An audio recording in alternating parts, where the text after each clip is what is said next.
May I offer you a refreshment? Perhaps some crudité or some camembert or some Perrier. What is it about French things that just sound so refreshing? Maybe it's because French and refreshing sound so similar. I don't know. That's not a very good theory. We all enjoy the occasional refreshment. I can't remember the last time I thought to myself, I could really use a refreshment. I'm going to go find myself some refreshments. Refreshments almost always refer to food and drink that is offered by someone or enjoyed in the company of others. I mean, think about it. When was the last time that you went to somebody's house? You went to a party and you were shocked that they had a charcuterie board. When was the last time you went to a sporting event and you were caught off guard that they had a concession stand? Or when was the last time you went to a wedding and you were amazed that they served a meal? We've all come to expect that when two or three are gathered together, there's likely to be some chips and guacamole in our midst. What is it about refreshments that are so refreshing? Today, on the Hunger for Connection podcast, I'm going to talk to you a little bit about the neuroscience and the body science behind refreshments and what it is about food and drink that help us to be connected, to be in relationship with one another, and to be able to enjoy experiences with one another, because I believe that this will give us some tremendous insights in how that we can show up better and relate differently with the children that God has placed into our homes. My name is Chef Kibby. I'm so glad you're here. Now let's get started. You found The Hunger for Connection, a show that seeks to combine the latest in neuroscience research with our shared experience of food and cooking to create a practical, approachable way for a foster adoptive parent like yourself to connect with the disconnected child in your life. You'll begin to see the challenges you face in your parenting not as a problem to be fixed, but as a hunger to be fed. I'm Chef Kibby, public speaker and biological foster and adoptive dad, and I'm here to help you feed the hunger for connection. I guess I've had refreshments on my mind recently for a couple of different reasons. The first reason was I was spending some time in Toledo, Ohio, participating in a couple of events, one of them being a speaking engagement for foster adoptive families with an organization called Refresh. And so the theme for that evening was refreshment. My whole adult life has been about creating refreshments for other people, but talking about refreshment in the sense of our relationships, specifically our parenting, our marriages, and the refreshment that we sometimes need in order to be able to show up for the children that God has placed into our home through foster care, adoption, or kinship care, or the like. So that was the first reason that I began to think about refreshment when it comes to the hunger for connection. Now, another one that actually just popped up into my mind yesterday when I was at church. The pastor was sharing a passage from Mark chapter 5, in which a prominent person in the community named Jairus came to Jesus and said that his daughter was dying. Now, fast forward to the end of the story, Jesus shows up, takes this girl by the hand, and basically raises her from her deathbed. And everyone marvels and is amazed at this incredible miracle. And I was caught off guard a little bit by how Jesus responded.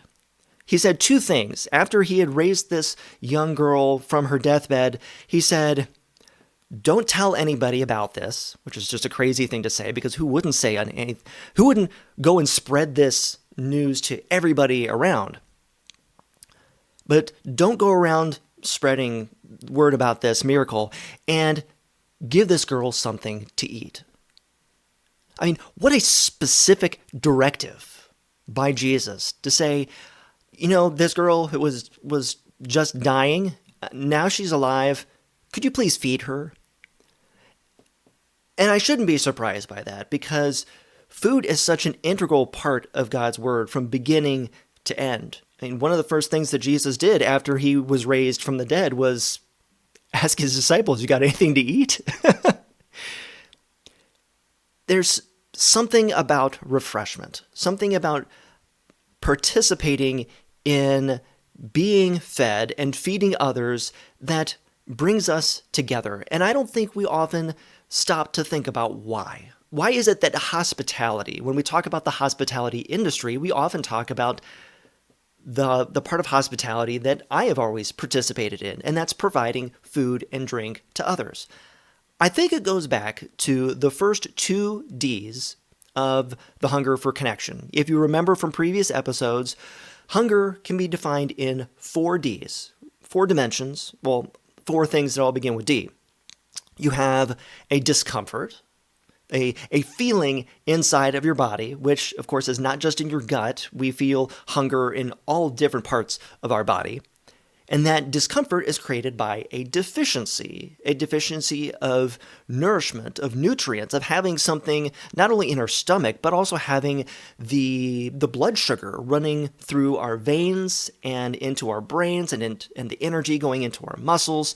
All of those things are deficiencies. Now that discomfort that is caused by a deficiency then is sent to your brain as a message from your autonomic nervous system into your brain so that it can be decoded so that you can then make a decision as to what you're going to do in order to bring your body back into a sense of comfort and satiety. Refreshments caters to those first two D's of hunger. First of all, you have the discomfort. When we're experiencing the discomfort of hunger, it's hard for us to be in relationship. It can be a distraction to us, and we only have so much mental attention to offer. And so the more mental attention our brain is focusing inward on this discomfort, the less we have to be able to focus outward in order to be relational. And I think you inherently know this, right? When you're hungry, when you're feeling that discomfort, it makes it hard for you to be in relationship with others. Maybe I'm just talking about myself, but I doubt that that's the case. But I know personally, when I'm feeling that discomfort of hunger, I'm not the best person to be around. And that's because we're fighting against this discomfort within our bodies while also trying to be present and attuned to others. And that's really difficult. And that difficulty is only exacerbated by the fact that that discomfort is not just created in a vacuum. That discomfort is as a result of a deficiency.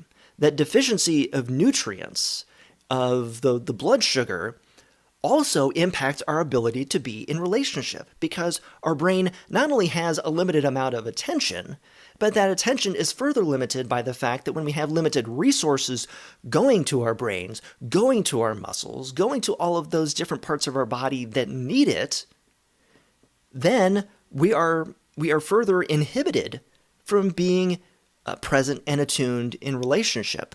Low blood sugar levels, going specifically to the brain, it debilitates our ability to focus using kind of the smart thinking brain and the front part of our prefrontal cortex, the part of our brain that is most responsible for us being relationally attuned and aware and accepting of others. That part of the brain begins to shut down in order to conserve energy and to protect itself. So between the blood sugar levels being low and the discomfort of the hunger happening in our bodies, it's a 1-2 punch that makes it difficult for us to be in relationship. That's one of the things that I feel so blessed to have been a part of this hospitality industry and providing refreshments to others.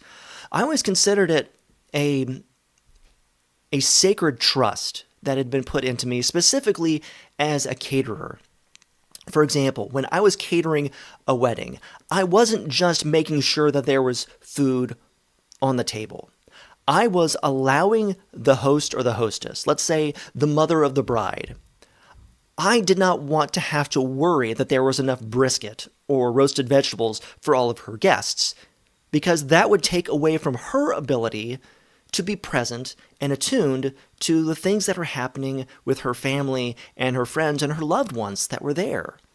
And so by taking that off of her plate, by putting something on her guests' plates, I was allowing her to not have to experience the discomfort, the worry, the anxiety of making sure that everybody had what they needed. She had what she needed so that she could be present and attuned in relationship.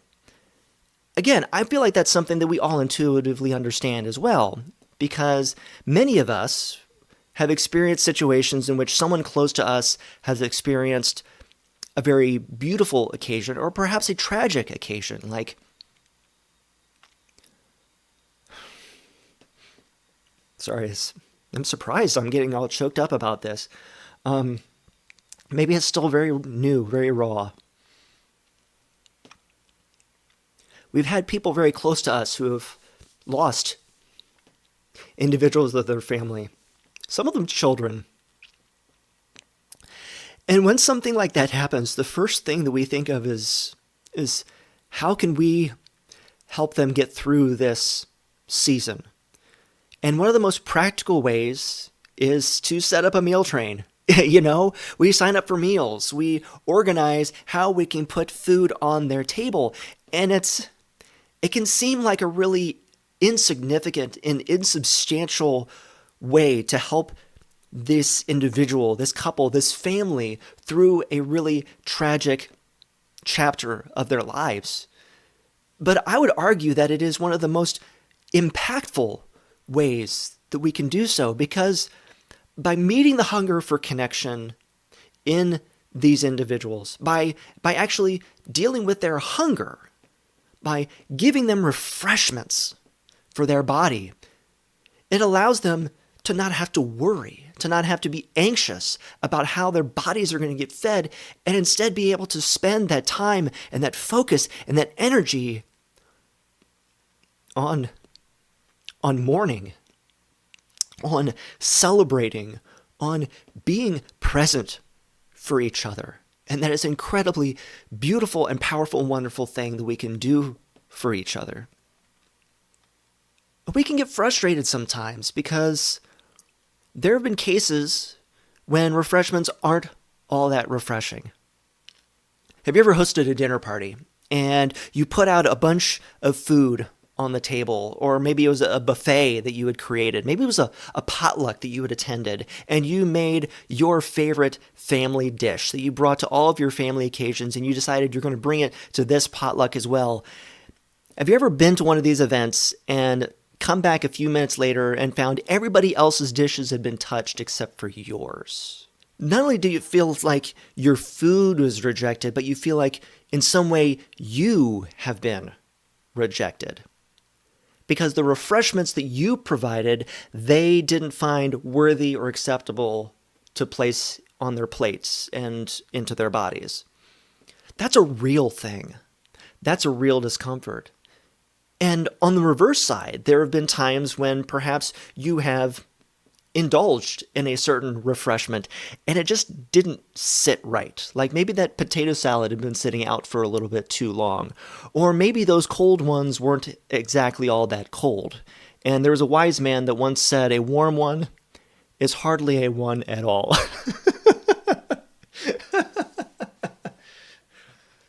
I'm sorry, I didn't say that correctly. You gotta say, a warm one is hardly a one at all. Man, let me clear my throat a little bit. If you want more late 90s, early 2000s animated online cartoon pop culture references, leave that in the comments section. Refreshments aren't always refreshing.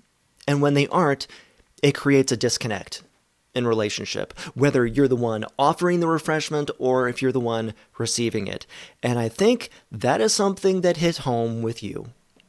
If you are anything like me, and you have brought children into your home through foster care, through adoption, through kinship, and you've provided care to a child, you've provided food to a child, you've tried to refresh their body through food and beverage, and perhaps they've rejected it. They've refused to eat it. Maybe it wasn't just the food that they rejected. Maybe it was your parenting.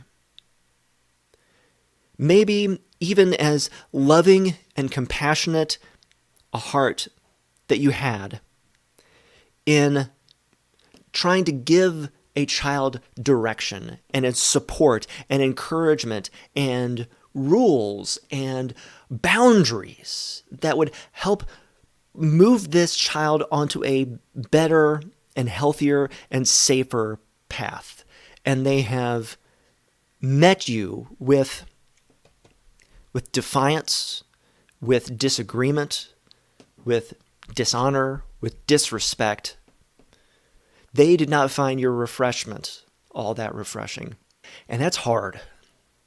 And I felt that way for many, many years. So I feel you. I feel your pain. I feel your struggle. And the one thing other than God, along with God's grace, and I believe it is God's grace that has allowed me to see and to understand relationships in this way, to begin to understand this hunger for connection that is taking place in the hearts and minds of these young people, as are happening in my heart and mind and nervous system as it is in yours, that when the refreshment that we are offering to a child, food or otherwise, is not being received, it can feel like they are pushing away. But I want to encourage you. Sometimes things hit different for different people.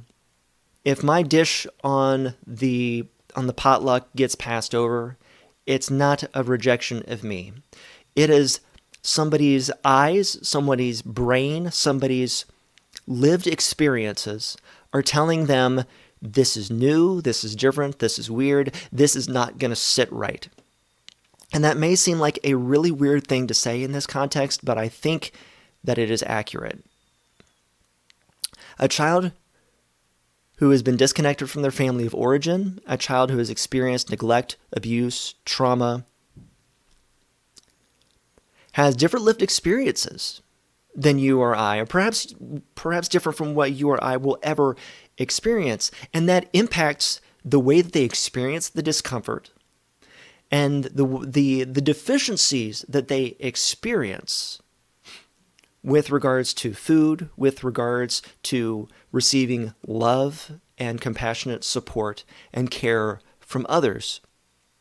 And the way their brain is decoding the discomfort and deficiency that they're experiencing may be different from the reality that we are experiencing in these circumstances. So when a child is finding your compassionate care not so refreshing, it's not necessarily because you're doing something wrong, but because the deficiency and the discomfort that this child is experiencing is making it hard for them to be in relationship with you. And let's face it, these children require a lot of refreshment. And that does include food. Children who have chronic anxiety and worry because of neglect or abuse or disconnect from their family of origin, they burn more calories. Like, quite literally, in many cases, not all cases, but in many cases, they probably require more calories than your neurotypical child of the same age may require. They live hard. That chronic anxiety that is living back in their autonomic nervous system, hanging out in their polyvagal nervous system, is active and alive, and it's burning calories. Our brains burn calories, and their brains burn a lot of calories. And so if you're having a difficult time connecting with this child, it may be because they actually need refreshment. They may actually need food, and they may actually need water. They probably need a lot more water than they may be getting. They need a lot of water. I mean, my kiddo drinks like a fish. But it helps her. It helps her. And if it helps her, great. That's wonderful. So if you're having a difficult time with a child not receiving your refreshment, it may be because they are actually hungry. I have experienced very few cases in which a child has eaten too much. And that can be a reality because, again, their connection to food may be connected to the discomfort that they are experiencing that is completely unrelated to food.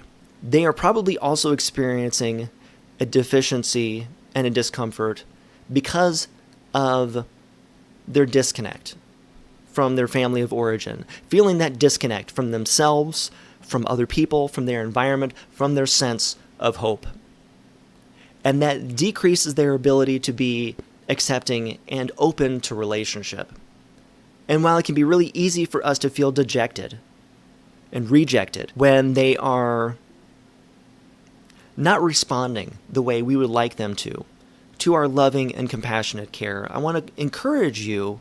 Many of the attitudes, behaviors that you're experiencing in your parenting are guided by hunger. And not just the hunger for food, but this hunger for connection that this child is experiencing.